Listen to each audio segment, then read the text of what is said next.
Good morning दोस्तों, GS लारी channel में आपका स्वागत है। आइए प्रॉफिट एंड लॉस के हम अगले सेशन की ओर आगे बढ़ते हैं और आज आपका ये लास्ट सेशन होगा प्रॉफिट एंड लॉस का।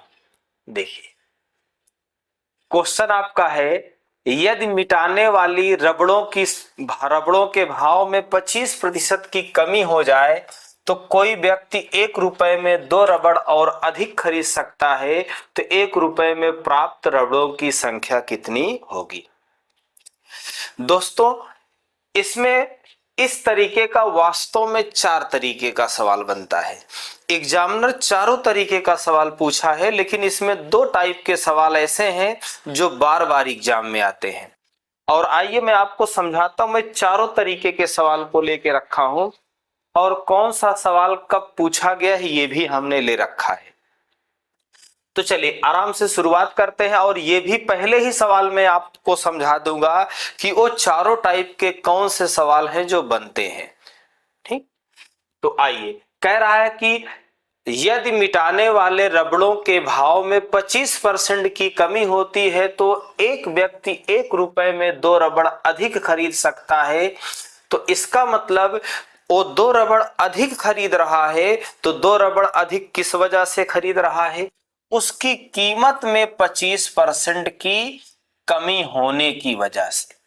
यानी कि वो 2 रबड़ किस वजह से अधिक खरीद रहा है? उसकी कीमत में 25% की कमी होने से। इसका मतलब 25% की वैल्यू कितना है? 2 रबड़ है। कितनी रबड़ में संख्या है? कितना रबड़ है? 2। समझिए आप, यानी कि रेट में क्या है? 25% कमी हुई है, इसी वजह से 2 केजी क्या करता है? 2 रबड़ क्या है? अधिक खरीद सकता है। इसका मतलब 25% की वैल्यू क्या है? यानी 25% बराबर 2 रबड़ है। तो यहां आप 100% बराबर निकालेंगे, कितने रबड़ आएंगे? तो इसका देखिए कितना गुना है? 4 गुना है। तो इसका भी देखिए, यहां से आपको रिलेशन देखना पड़ेगा, डायरेक्ट कर लेंगे। इसका ये कितना गुना है? 4 गुना है। तो इसका भी क्या कर दे आप? 4 गुना कर दे डायरेक्ट, कोई जरूरी नहीं कि लिखें। कितना आ जाएगा? 8 रबड़। कितना आ जाएगा? 8 रबड़। तो यहां क्या पूछा गया है? 1 रुपए में प्राप्त रबड़ों की संख्या। तो कितना हो जाएगी आपकी? 8 हो जाएगी, यानी ऑप्शन ए हो जाएगा। अब यहां से आपको बताना था कि वो चारों सवाल कौन है जो बनते हैं। तो देखिए, जब भी ध्यान रखेंगे आप, यहां कह रहा है कि अभी ये जो आता है ये नया आता है। क्या आता है? नया आता है। यानी कि 25% कीमत कम होने से 2 रबड़ अधिक खरीद सकता है। तो कह रहा है कि 1 रुपए में प्राप्त रबड़ों की संख्या आपसे पूछा गया है। तो देखिए यहां पर जो 100% की वैल्यू आती है, तो जो आता है वो नया आता है। नया मतलब अब कितना रबड़ खरीद रहा है? 8 खरीद रहा है। तो अब 2 रबड़ ज्यादा खरीद रहा है। इसका मतलब पहले क्या था? 2 रबड़ कम खरीदता था। यानी कि आपका ये क्या हो जाएगा? पुराना हो जाएगा, या हम कहें पहले वाला। पहले की कीमत हो जाएगी प्रारंभिक कीमत, यानी पुराना। यानी कि आप समझे यहां पर, अब कितना खरीद रहा है? 8 रबड़। पहले कितना खरीदता था? 6 रबड़ खरीदता था, क्योंकि अब 8 रबड़ ज्यादा खरीद रहा है। तो यहां देखिए पूछा गया, तो 1 रुपए में प्राप्त रबड़ों की संख्या। तो आपका कितना हो चुका है? 8 हो चुका है। लेकिन और 2 सवाल क्या बनते हैं? नया रेट और पुराना रेट भी पूछता है। तो चलिए पहले संख्या पर सवाल करते हैं, फिर और आगे बढ़ते हैं। दोस्तों अगर आपसे नया पूछे तो कितना खरीद रहा है? 8 रबड़। और पहले कितना खरीदता था? तो 6 रबड़ खरीदता था। आइए आगे बढ़ते हैं। गेहूं के मूल्य में 10% कमी होने पर एक व्यक्ति 1 रुपए में 1 रुपए में 50 ग्राम गेहूं अधिक खरीद सकता है। यानी रेट में क्या हो रहा है? 10% की कमी हो रही है। इस वजह से 50 ग्राम गेहूं क्या है? अधिक खरीदा जा रहा है। तो इसका मतलब 10% की वैल्यू कितना है, 50 ग्राम है, तो 100% की वैल्यू कितना होगी, तो इसका ये कितना गुना है, 10 गुना है, तो इसका भी आप क्या कर दे, 10 गुना यानी कितना, 500 ग्राम। तो ये नया आता है। नया का मतलब आप समझ रहे हैं कि अब इस टाइम पर कितना खरीद रहा है, 500 ग्राम खरीद रहा है। क्या कर रहा है, 500 ग्राम खरीद रहा है। तो यहां पर देखिए कह रहा है कि पहले क्या करता था, देखिए जो अब क्या है कि 50 ग्राम ज्यादा खरीद रहा है। तो पुराना कहें या क्या कहें, पहले पहले कितना खरीदता था, तो पहले क्या है 450 ग्राम ही खरीदता था। समझे यहां पर, क्योंकि अब क्या है 50 ग्राम ज्यादा खरीद रहा है, इसका मतलब पहले क्या है 50 ग्राम कम खरीदता था। तो कह रहा है कि पहले 1 रुपए में कितने गेहूं खरीदे जा सकते थे, तो पहले की बात किया है, तो 1 रुपए में कितने गेहूं खरीदे जा सकते थे, 450 ग्राम। आइए दोस्तों और आगे बढ़ते हैं।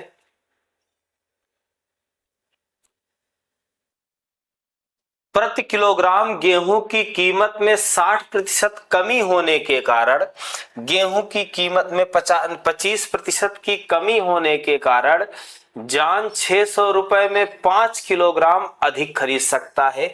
तो आप सवाल समझे, कह रहा कि प्रति किलोग्राम गेहूं की कीमत में 25% कमी। तो गेहूं की कीमत में कितना कमी आ रही है, 25%। इस वजह से 600 रुपए में 5 किलोग्राम गेहूं अधिक खरीद सकता है। यानी कीमत कुल कितनी दे रखी है, 600, और कितना गेहूं ज्यादा खरीदता है, तो 5 किलोग्राम गेहूं अधिक खरीद सकता है। इसका मतलब 25% की वैल्यू 5 किलोग्राम है, तो 100% की वैल्यू कितना होगी, तो आप देखें इसका ये कितना गुना है, 4 गुना है, तो इसका भी क्या कर दें, 4 गुना कर दे। देखिए इसका भी क्या कर दे, 4 गुना कर दे, कितना आ जाएगा, 20 किलोग्राम।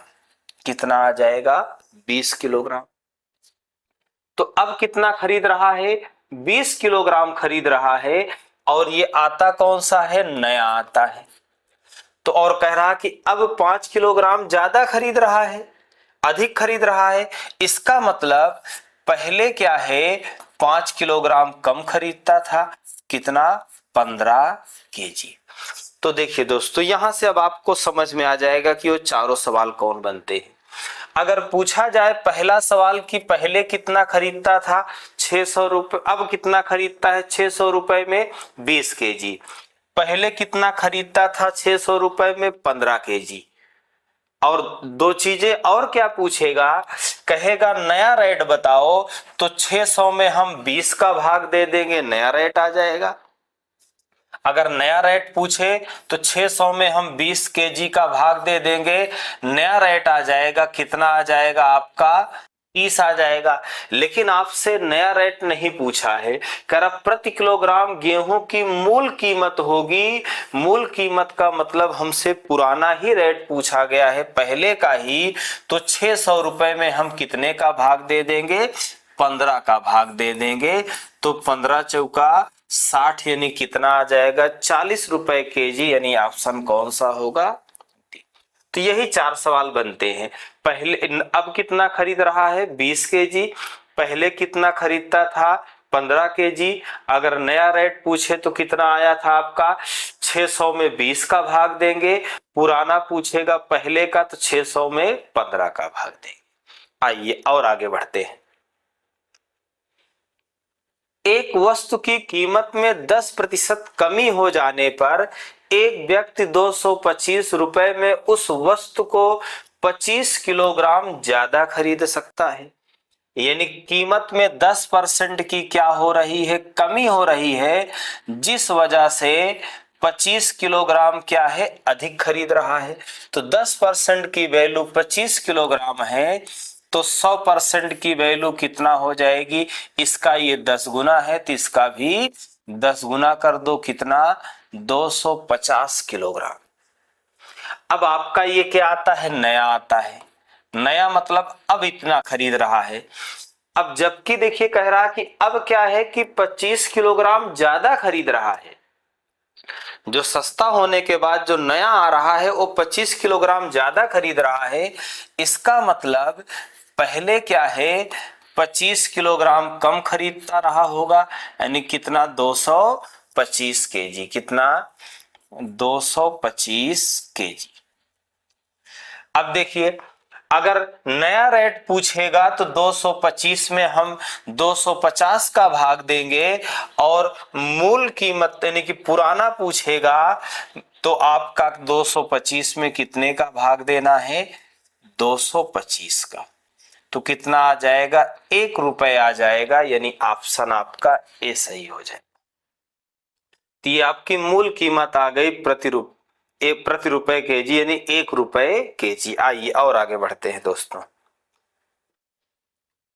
कुछ पुस्तकों के मूल्य में 40% वृद्धि होने से मुझे 84 रुपए में 8 पुस्तकें कम मिलती हैं। देखिए अब इसको आप आराम से समझेंगे। कीमत में 40% की कमी हो रही है, इस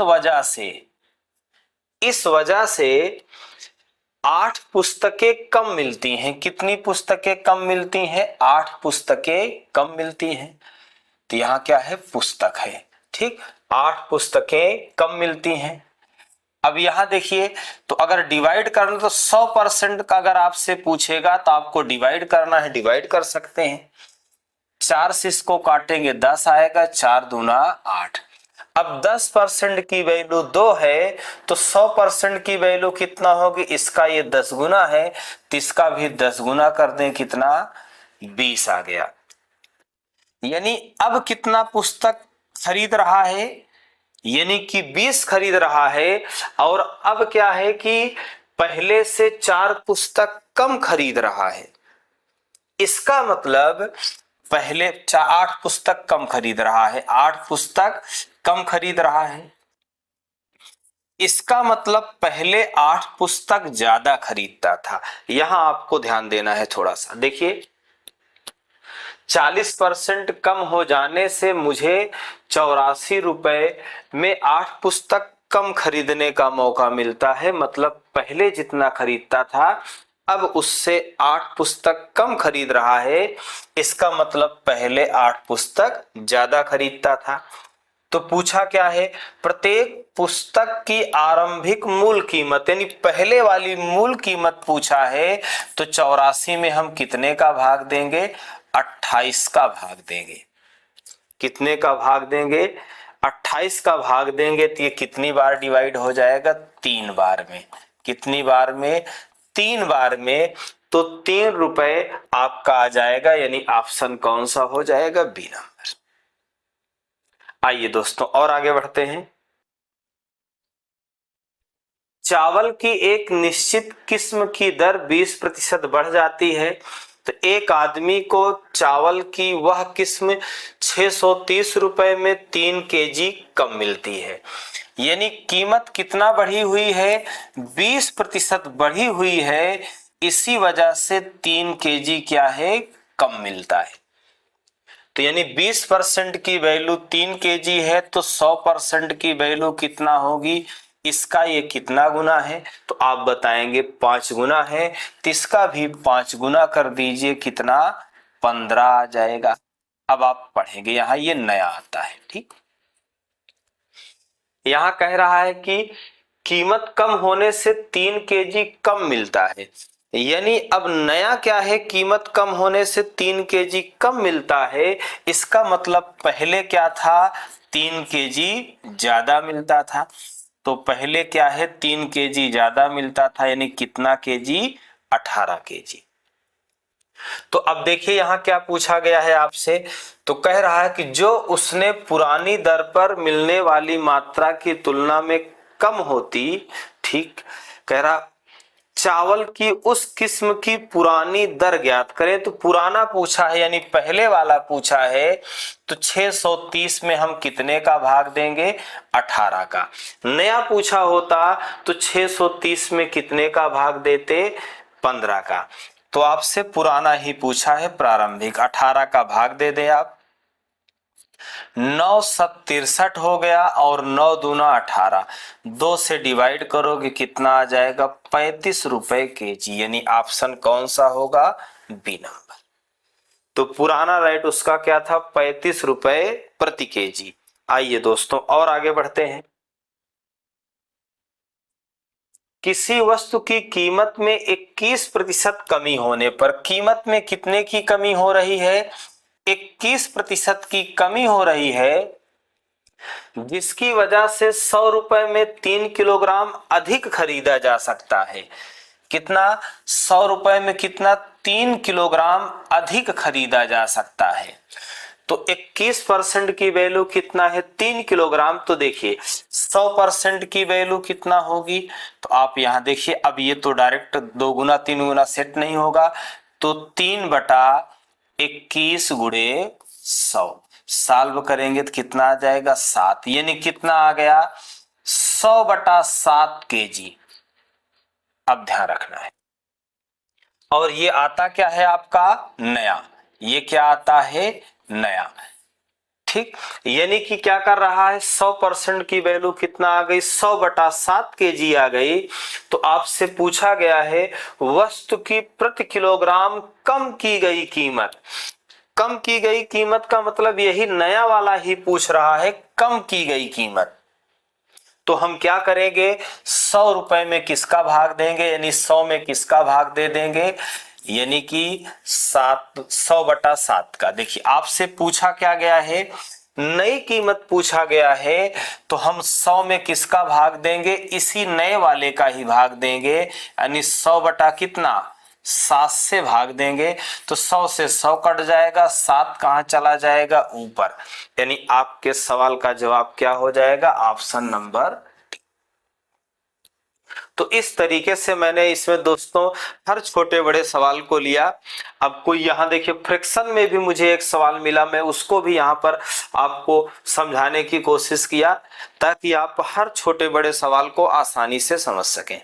आइए और आगे बढ़ते हैं दोस्तों। दूध और पानी किस अनुपात में मिलाया जाए कि मिश्रण को क्रय मूल्य पर बेचने से 20% लाभ हो। तो दोस्तों ये बहुत आसान सवाल है। तो ये मिश्रण का वो सवाल है जो दूध में पानी किस अनुपात में मिलाया जाए कि क्रय मूल्य पर ही बेचने पर क्या हो, लाभ हो, क्योंकि बेचेगा तो क्रय मूल्य में। अब आप सवाल को पहले समझें, अगर वो क्रय मूल्य पर ही बेच रहा है, अगर जितने का खरीदा उतने का ही बेच रहा है, तो उसे लाभ तो हो ही नहीं सकता। लेकिन क्या करेगा, अगर वो पानी मिलाएगा तो उससे क्या होगा, लाभ होगा। अगर मान लेते हैं पानी थोड़ा मिलाएगा तो थोड़ा लाभ होगा, पानी और ज्यादा मिलाएगा तो और ज्यादा लाभ होगा। कहने का मतलब ये है कि जितना पानी मिलाएगा वही लाभ होगा और पानी नहीं मिलाएगा तो लाभ नहीं होगा। यानी कहने का मतलब जितना लाभ होगा उतना ही पानी मिलाया जाएगा। इसका मतलब 20% लाभ हो रहा है तो 20% पानी मिलाना पड़ेगा।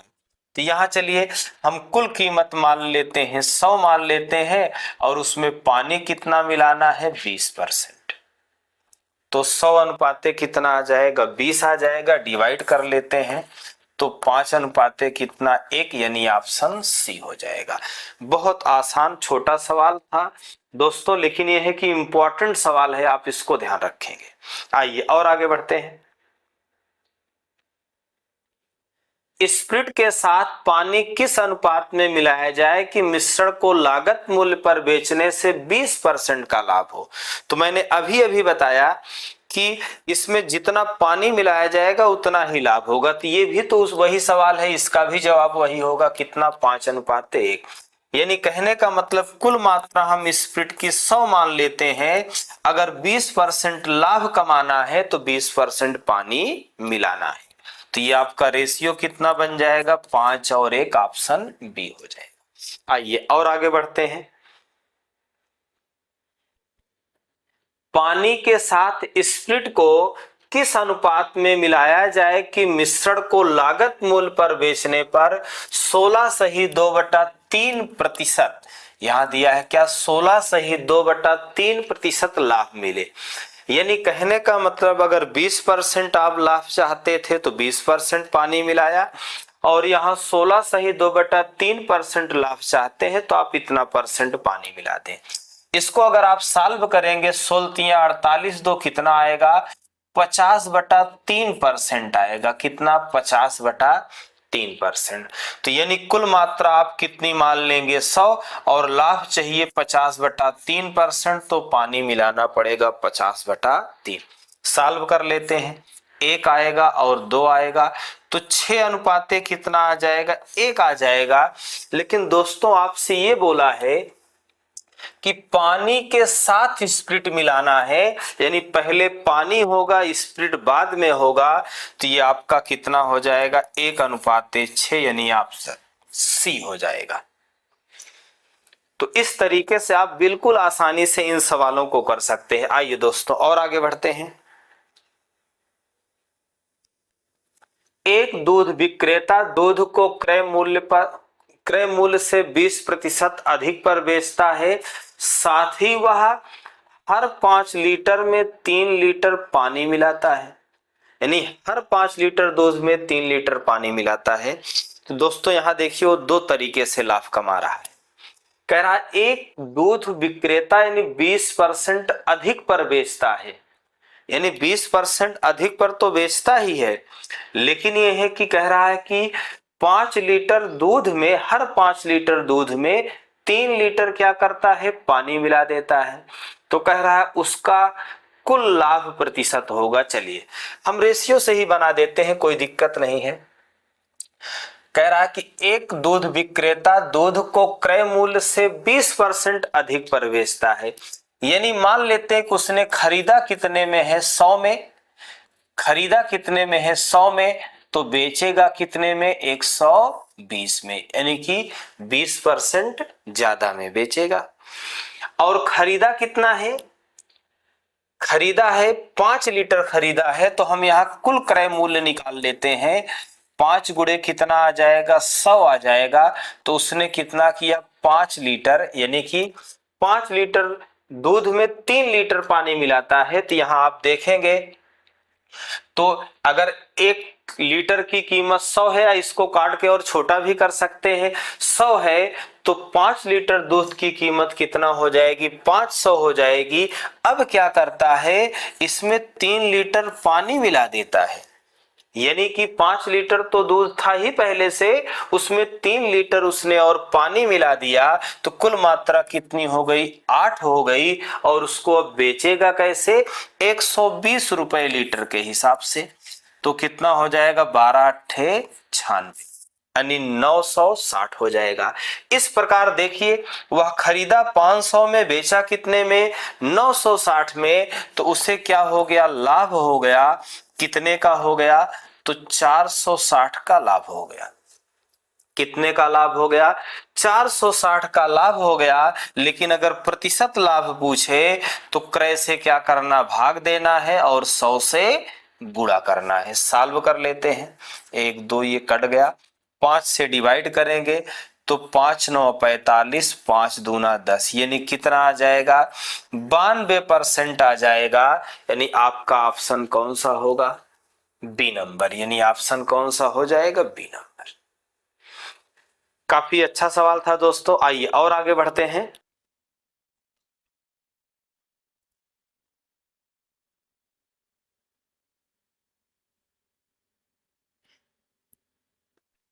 बाबू ने एक कार 3 लाख रुपए में और एक बाइक अपने बेटे के लिए 1 लाख रुपए में खरीदी। उसने कार को 10% लाभ पर और बाइक को 20% हानि पर बेचा। शुद्ध लाभ या हानि का परसेंटेज ज्ञात करना है। तो चलिए दोस्तों इसमें डायरेक्ट लाभ हानि निकालते हैं। यानी कि क्या कर रहा है, बाबू ने एक कार खरीदी, कार कितने में खरीदी, 3 लाख रुपए में। उसने क्या किया, कार को 10% लाभ पर बेचा, तो हम इसका 10% निकाल लेंगे। इतने लाभ पर बेचा, यानी पैसा इतना एक्स्ट्रा आएगा प्लस में। आगे और बाइक उसने कितने में खरीदी थी अपने लड़के के लिए? 1 लाख रुपए में। कितने में? 1 लाख रुपए में।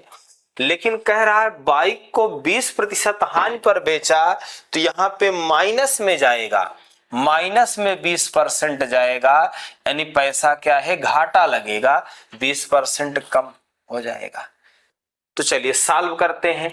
अब यहां पर अगर देखें तो ये कितना है? 30,000 है, और इसको गुणा करेंगे तो ये कितना? 20,000 है। अगर 30,000 में 20,000 घटाएंगे तो 10,000 का क्या हो जाएगा? लाभ हो जाएगा। 10,000 का क्या हो जाएगा? लाभ। यानी कि आप लिख लेंगे यहां लाभ कितने का है? 10,000 का। यानी 30,000 में 20,000 घटा दिए, 10,000 का लाभ हो गया। लेकिन आपसे प्रतिशत लाभ पूछा है, तो कुल क्रय से भाग देंगे और 100 से गुणा करेंगे। तो कुल क्रय कितना है? उसने कार 3 लाख में खरीदी और बाइक 1 लाख में खरीदी, तो 3 और 1 कितना हो गया? कुल 4 लाख हो गया। कुल कीमत कितना हो गई? लागत 4 लाख हो गई, और गुणे 100 कर देंगे तो प्रतिशत लाभ आ जाएगा। आप डिवाइड कर दें कितना? 5 जीरो काट दें, इसको डिवाइड करोगे 5/2, यानी सॉल्व करोगे कितना आ जाएगा? 2.5। यानी कि प्रतिशत में कितने का लाभ हो रहा है? 2.5 का। यानी ऑप्शन कौन सा होगा? ए नंबर। आइए दोस्तों और आगे बढ़ते हैं।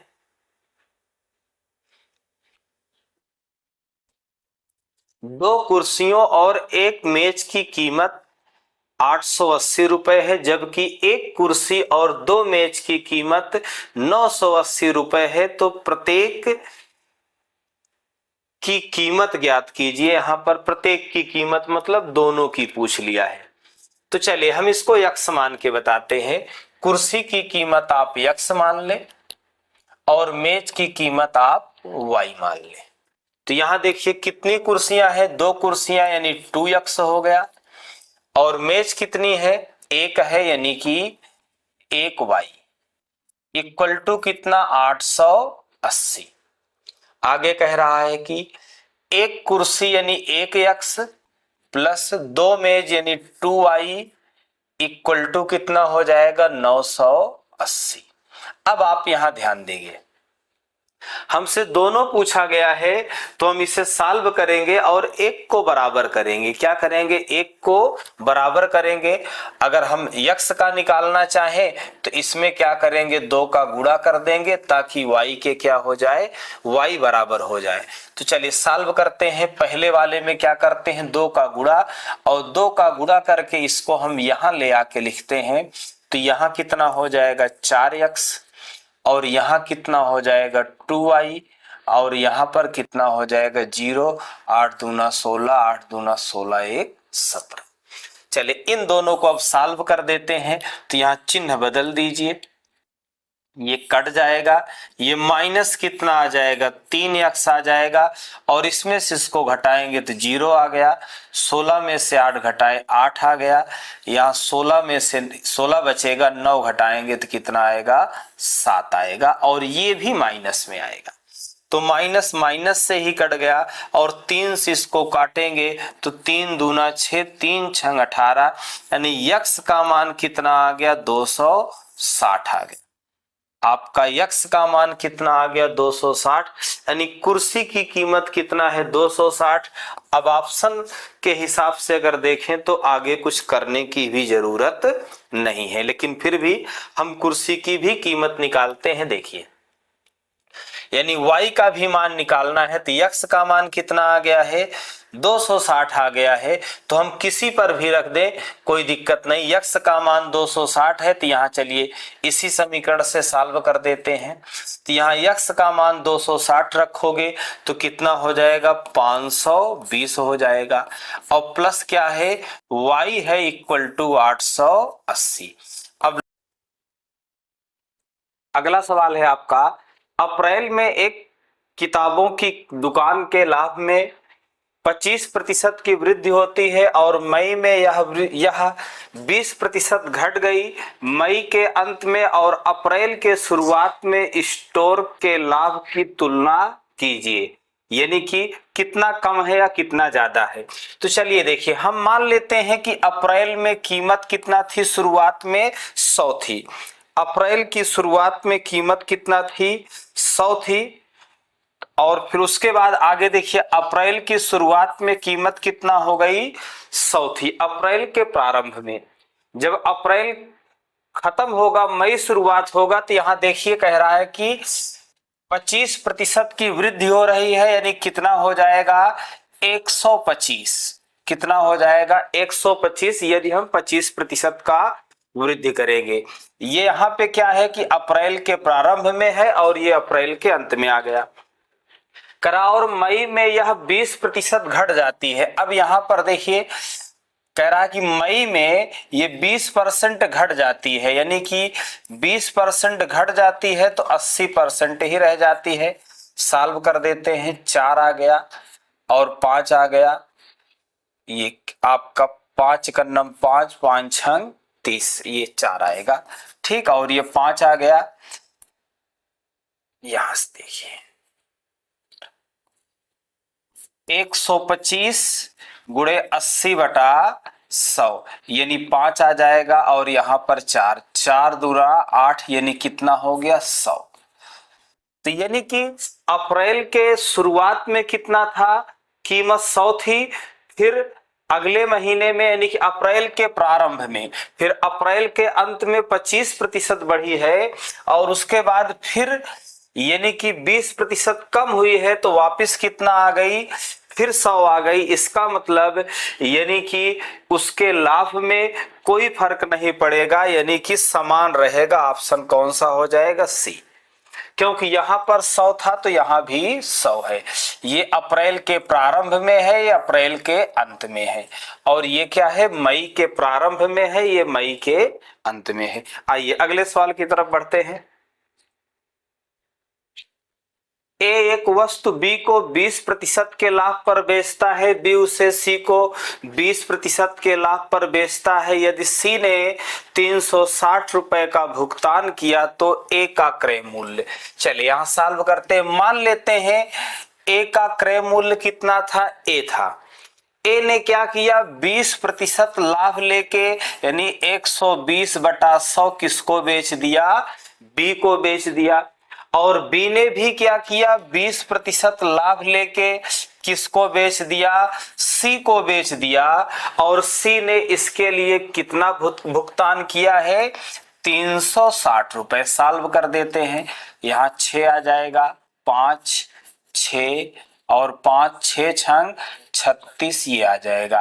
तो ए बराबर कितना आ जाएगा, 250 आ जाएगा। कितना आ जाएगा, 250, यानी ऑप्शन आपका सी सही होगा। आइए दोस्तों और आगे बढ़ते हैं। लवली बिक्री मूल्य पर अपने लाभ प्रतिशत की गणना करती है, जबकि बंटी लागत मूल्य पर लाभ प्रतिशत की गणना करती है। वे पाते हैं कि उनके लाभ का अंतर 100 रुपए है। यदि उनका विक्रय मूल्य समान है और उन दोनों यदि उनका विक्रय मूल्य समान है और उन दोनों को 25% का लाभ मिलता है, तो विक्रय मूल्य कितना होगा। तो चलिए दोस्तों देखते हैं इसको आराम से। कह रहा है कि लवली बिक्री मूल्य पर अपने लाभ प्रतिशत की गणना करती है, जबकि बंटी लागत मूल्य पर करती है। और यहां पर देखिए फाइनली दिया गया कि उन दोनों को 25% का लाभ होगा, यानी कि दोनों को क्या हो रहा है, 25% का लाभ हो रहा है। तो अब आप यहां देखेंगे, यहां पर दिया गया है लवली बिक्री मूल्य पर अपने लाभ प्रतिशत की गणना करती है। तो यहां पर हम लोग बिक्री मूल्य को 100 मान लेंगे, सेलिंग प्राइस को 100 मान लेंगे। अब यहां पर अगर लाभ कितने का है, लाभ कितने का है, फिर यहां पर 20% का है। लाभ कितना है, 25% है। लाभ आपका कितना है, 25% है। तो कास्ट प्राइस क्या होगा, यानी कि यहां देखिए लवली क्या कर रही है, बिक्री मूल्य पर करती है, तो हम बिक्री मूल्य को 100 मानेंगे, और लागत मूल्य पर करेगी तो हम लागत मूल्य को 100 मानेंगे। ठीक। यानी कि अब देखिए यहां पर, यानी कि लाभ की गणना यहां पर देखिए, यानी कि विक्रय मूल्य हम 100 मान लिए तो लाभ कितना हो गया 25, तो यहां पर क्रय मूल्य कितना होगा आपका 75 हो जाएगा, क्योंकि वस्तु को 100 में बेचा गया है, 25 का लाभ हुआ है, तो क्रय मूल्य कितना होगा 75 होगा। यहां पर ये लवली के लिए है। आगे कह रहा है बंटी के लिए क्या है, बंटी क्या करती है लागत मूल्य पर, यानी लागत मूल्य पर गणना करती है। तो लागत मूल्य को हम क्या मान लेंगे 100 मान लेंगे, तो लाभ कितने का होगा 25 का, तो विक्रय मूल्य कितना हो जाएगा 125 हो जाएगा। आगे बढ़ते हैं, दिया गया है उनके लाभों का अंतर दे रखा है, उनके लाभों का अंतर 100 रुपए है, यदि उनका विक्रय मूल्य समान है, तो दोनों का विक्रय मूल्य समान करना पड़ेगा, और उनका विक्रय मूल्य समान है तो विक्रय मूल्य कितना होगा। चलिए देखिए यहां इसको डिवाइड कर लेते हैं, तो ये कितना बन जाएगा 3:1:4, और ये कितना हो जाएगा 4:1:5। अब यहां पर देखिए क्या करना है, विक्रय मूल्य को समान करना है। तो यहां विक्रय मूल्य 4 है और यहां 5 है, तो यहां क्या कर दे 5 का गुणा और यहां क्या कर दें 4 का गुणा करके लिख देते हैं, तो ये कितना हो जाएगा 15:5 अनुपाते कितना 20, यहां गुणा कर देते हैं 16:4:20।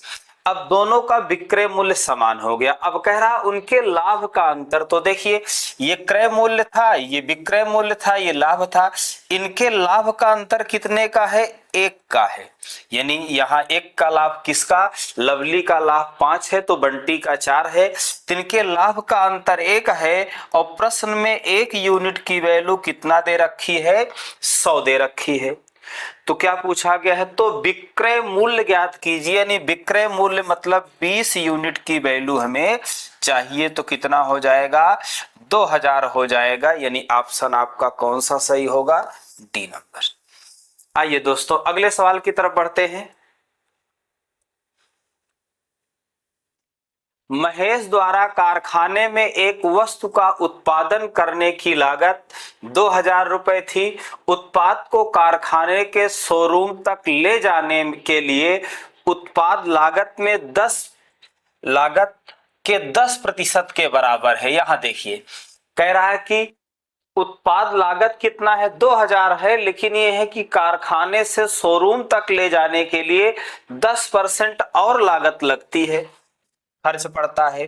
शोरूम से वह उत्पाद को उस कीमत पर बेचता है जो महेश द्वारा वस्तु के उत्पादन और परिवहन में खर्च की गई कुल लागत से क्या हो 15% अधिक थी।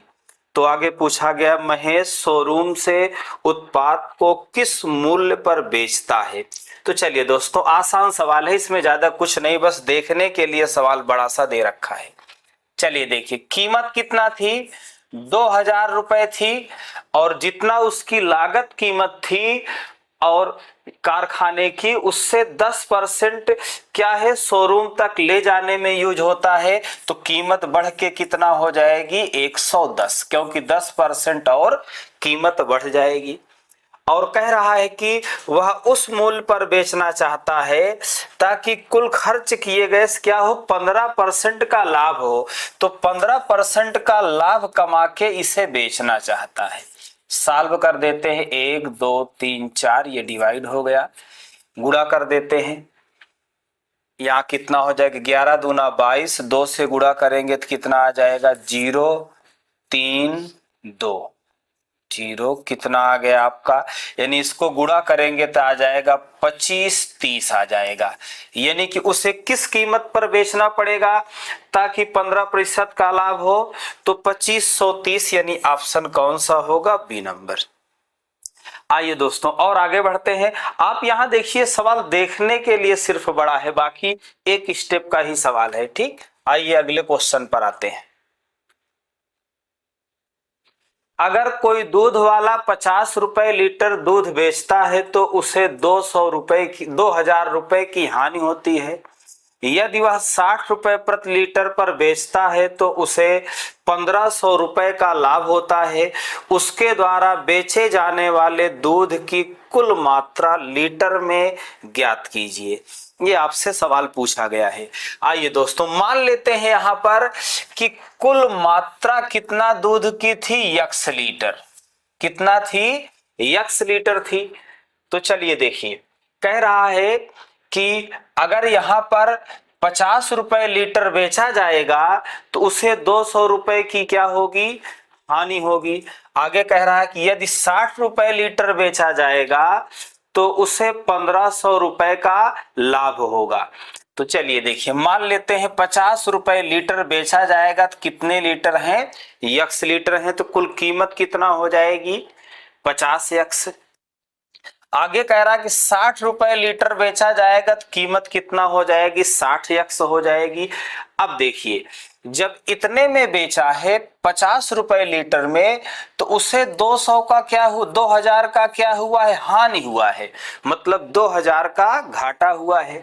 लेकिन जब 60 रुपए में बेच रहा है तो उसे 1500 रुपए का फायदा हो रहा है। तो दोस्तों अब यहां अंतर निकालना थोड़ा आसानी से पड़ेगा। अब देखिए, मान लेते हैं कि उसको कीमत चाहिए थी कितना, 1000 या कुछ और। यहां देखिए यहां पर मान लेते हैं कुछ भी कीमत है, हम यक्स मान लेते हैं। मान लेते उसकी कीमत कितना थी, यक्स थी। अब एक पहला कह रहा है कि 2000 कम है और दूसरा कह रहा है कि 1500 ज्यादा है। तो इसका मतलब यहां अंतर कितने का आएगा, 3500 का, क्योंकि एक प्लस में है एक माइनस में है। तो अब यहां पर देखेंगे तो अंतर कितने का है, 10x का है। और यहां पर अंतर देखेंगे तो कितने का है, 3500 का है। तो इसको डिवाइड कर देंगे तो x का मान कितना आ जाएगा, 350। यानी ऑप्शन कौन सा होगा, सी नंबर। तो आपको यहां पर ध्यान रखना है, क्योंकि एक जो कीमत थी उससे 2000 कम था, मतलब कम था। यानी कि यहां पर जैसे कीमत हो गई तो 2000 क्या था, कम था, और एक 1500 क्या था, ज्यादा था। तो इनका अंतर निकालेंगे तो 3500 आएगा। आइए अगले सवाल की तरफ बढ़ते हैं। अगला सवाल है आपका, एक बुनकर एक दुकानदार को एक साड़ी 150 रुपए में बेचता है और 25% का लाभ कमाता है। यानी कि कह रहा जब 150 रुपए में बेचता है तो 25% का लाभ कमाता है। दुकानदार उसी साड़ी को ग्राहक को 30% लाभ पर बेचता है। तो चलिए देखिए, यानी कि बुनकर क्या कर रहा है कि 150 रुपए में किसको बेच रहा है, दुकानदार को बेच रहा है।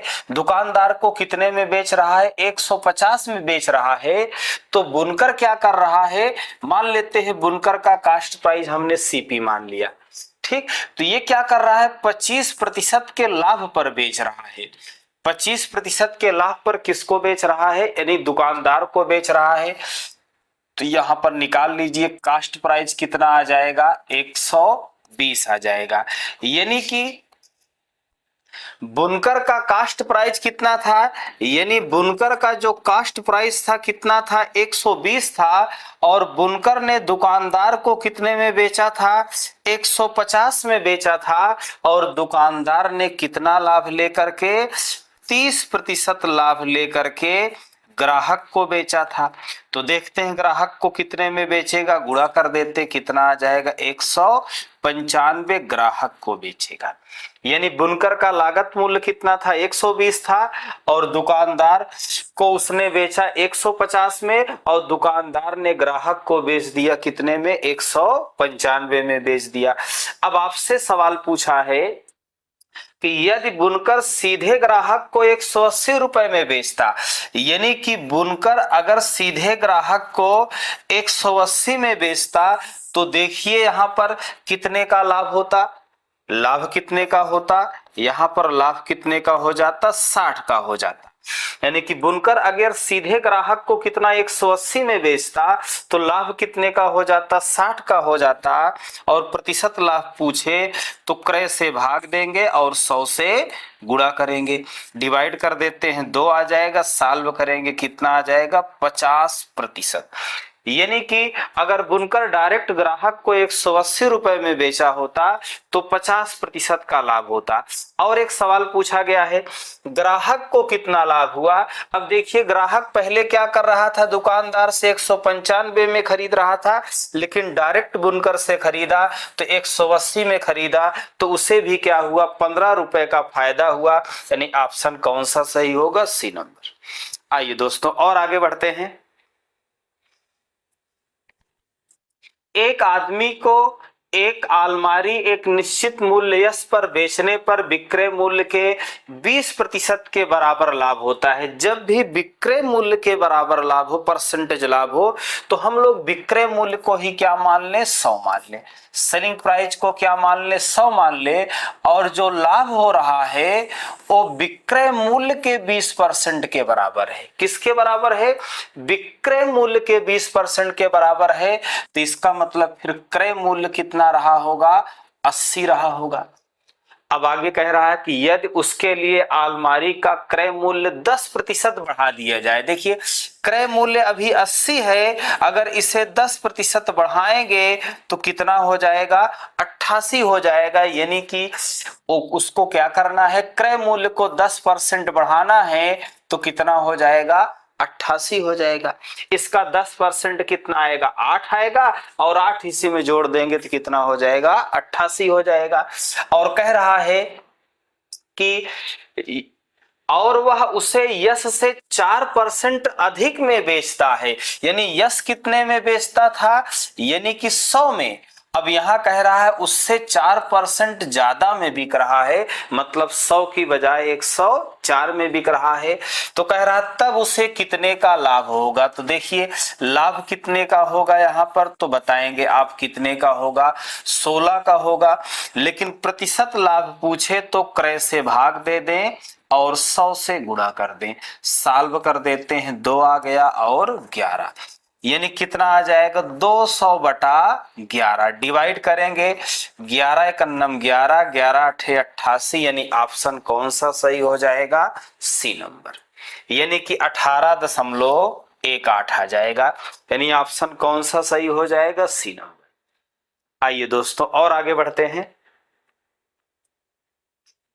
एक ट्रेडर द्वारा 2 वस्तुएं बेची जाती हैं, उनमें से एक को 20% के लाभ पर बेचा जाता है। इसका विक्रय मूल्य अन्य वस्तु के क्रय मूल्य के बराबर है, जिसे 20% हानि पर बेचा जाता है। लगभग प्रभावी लाभ हानि प्रतिशत ज्ञात कीजिए। एनटीपीसी का सवाल है दोस्तों, काफी अच्छा सवाल है। आप देखिए, कह रहा है कि एक ट्रेडर द्वारा 2 वस्तुएं बेची जाती हैं, उनमें से एक को 20% लाभ पर बेचा जाता है। मान लेते हैं ये पहली वस्तु है, यहां बेचेगा और यहां खरीदेगा और बेचेगा। तो पहले को क्या है, 20% लाभ पर बेचा जा रहा है। इसका मतलब 100 की चीज कितने में बिक रही है, 120 में बिक रही है। और आगे बढ़ते हैं, और क्या कह रहा है, और अन्य वस्तु को क्या कर रहा है, 20% की, दूसरी वस्तु को 20% की हानि पर बेच रहा है। इसका मतलब 100 की चीज कितने में बिक रही है, 80 में बिक रही है। अगर हम यहाँ रेशियो बनाएंगे तो 5 और कितना आ जाएगा, 6, और यहाँ रेशियो बनाएंगे तो 5 और कितना आ जाएगा, 4। लेकिन यहाँ एक बात बोला गया है, कह रहा है कि इसका विक्रय मूल्य, कह रहा इसका विक्रय मूल्य मतलब पहली वस्तु का विक्रय मूल्य अन्य वस्तु के क्रय मूल्य के बराबर है। इसका मतलब जो पहली वस्तु का विक्रय मूल्य है वो दूसरी वस्तु के क्रय मूल्य के बराबर है। तो देखिए यहाँ पर आप पहली वस्तु का विक्रय मूल्य कितना है, 6 है, और दूसरी वस्तु का क्रय मूल्य कितना है, 5 है। तो कह रहा है कि ये दोनों क्या है, बराबर हैं। तो ये दोनों हमें क्या करना पड़ेगा, बराबर करना पड़ेगा। दोनों को क्या करना पड़ेगा, बराबर करना पड़ेगा। यहाँ रेशियो बना ले आप, 5:6 है और 5:4 है। तो कह रहा है कि पहले का विक्रय मूल्य और दूसरे का क्रय मूल्य बराबर है, तो ये दोनों बराबर करना पड़ेगा। तो इसका एलसीएम कितना होगा, 30 होगा। तो इसे 30 बनाना है तो क्या करना है, 5 का गुणा, और इसे 30 बनाना है तो 6 का गुणा। चलिए कर देते हैं। यहाँ पर इसमें गुणा करेंगे तो 25 आ जाएगा, और यहाँ गुणा करेंगे तो 30 आ जाएगा, और इसमें गुणा करेंगे तो 30 आ जाएगा, और यहाँ पर गुणा करेंगे तो 24 आ जाएगा। अब देखिए, पहले का विक्रय मूल्य और दूसरे का क्रय मूल्य क्या हो गया, बराबर हो गया। अब आगे क्या कह रहा है, कह रहा कि लगभग प्रभावी लाभ। तो देखिए यहां पर अगर देखा जाए तो कुल क्रय मूल्य कितना है, 55 है, और कुल विक्रय मूल्य कितना है, 54 है। यानी कुल अगर क्रय मूल्य देखा जाए तो कितना है, 55 है, और कुल विक्रय मूल्य कितना है, 54 है। तो यहां पर आप देखेंगे क्या होगी, हानि होगी। क्या होगी, हानि होगी। यहां पूछा है प्रभावी लाभ या हानि, तो आप देख रहे हैं क्या हो रहा है, यहां हानि हो रहा है। कितने का हानि हो रहा है, 1 का हानि हो रहा है। लेकिन प्रतिशत हानि पूछे तो क्रय से भाग देना है और 100 से गुणा करना है। सॉल्व कर देते हैं, 20/11, तो 11 × 9 11 आ जाएगा। कितना बचेगा, 9, 11 × 8 88, यानी कितना, 1.8% की क्या होगी, हानि होगी। काफी अच्छा सवाल था दोस्तों, आप इसको आसानी से समझेंगे। यहाँ देखिए मैंने रेशियो बना लिया और विक्रय मूल्य दोनों का बराबर करना था। आइए बिल्कुल इसी टाइप का एक सवाल और देखते हैं।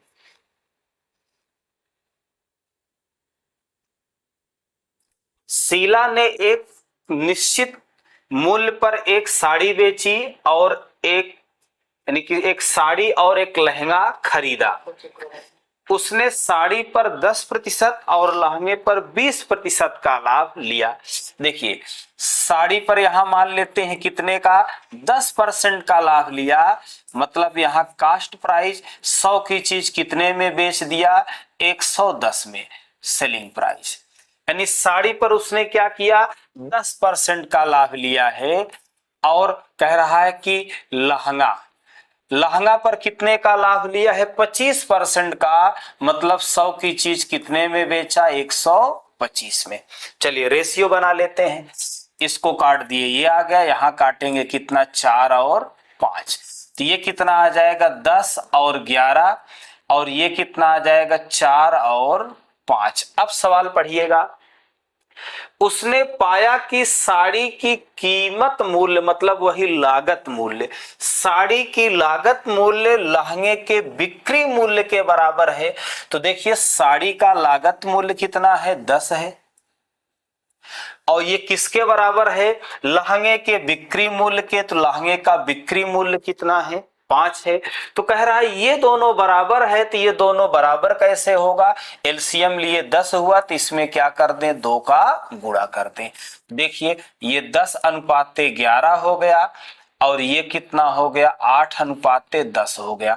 अब देखिए यहाँ पर कह रहा है कि साड़ी का क्रय मूल्य लहंगे के विक्रय मूल्य के बराबर है, जो बराबर हो चुका है।